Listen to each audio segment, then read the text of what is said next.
अलिबाग शहराला हादरवून सोडणाऱ्या बनावट नोटा प्रकरणाला धक्कादायक वळण लागलंय। या प्रकरणातील मुख्य आरोपी भूषण विजय पतंगे वय 35 राहणार मयेकर लाईन अलिबाग यांचा मुंबईतील जे रुग्णालयात उपचारादरम्यान अंत झालाय। तो 7 ऑक्टोबरपासून रुग्णालयात व्हेंटिलेटरवर होता। मात्र आता या प्रकरणात गूढता निर्माण झाली। नातेवाईकांनी थेट पोलिसांवरच जीव घेतल्याचा गंभीर आरोप केलाय।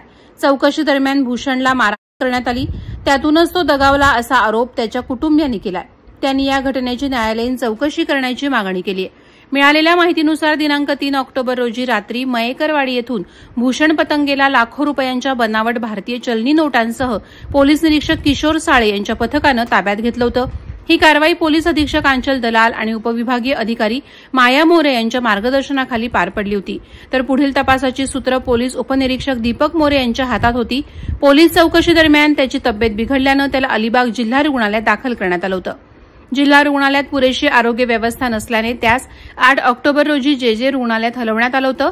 मात्र उपचार घेतानाच त्याचा अंत झाला।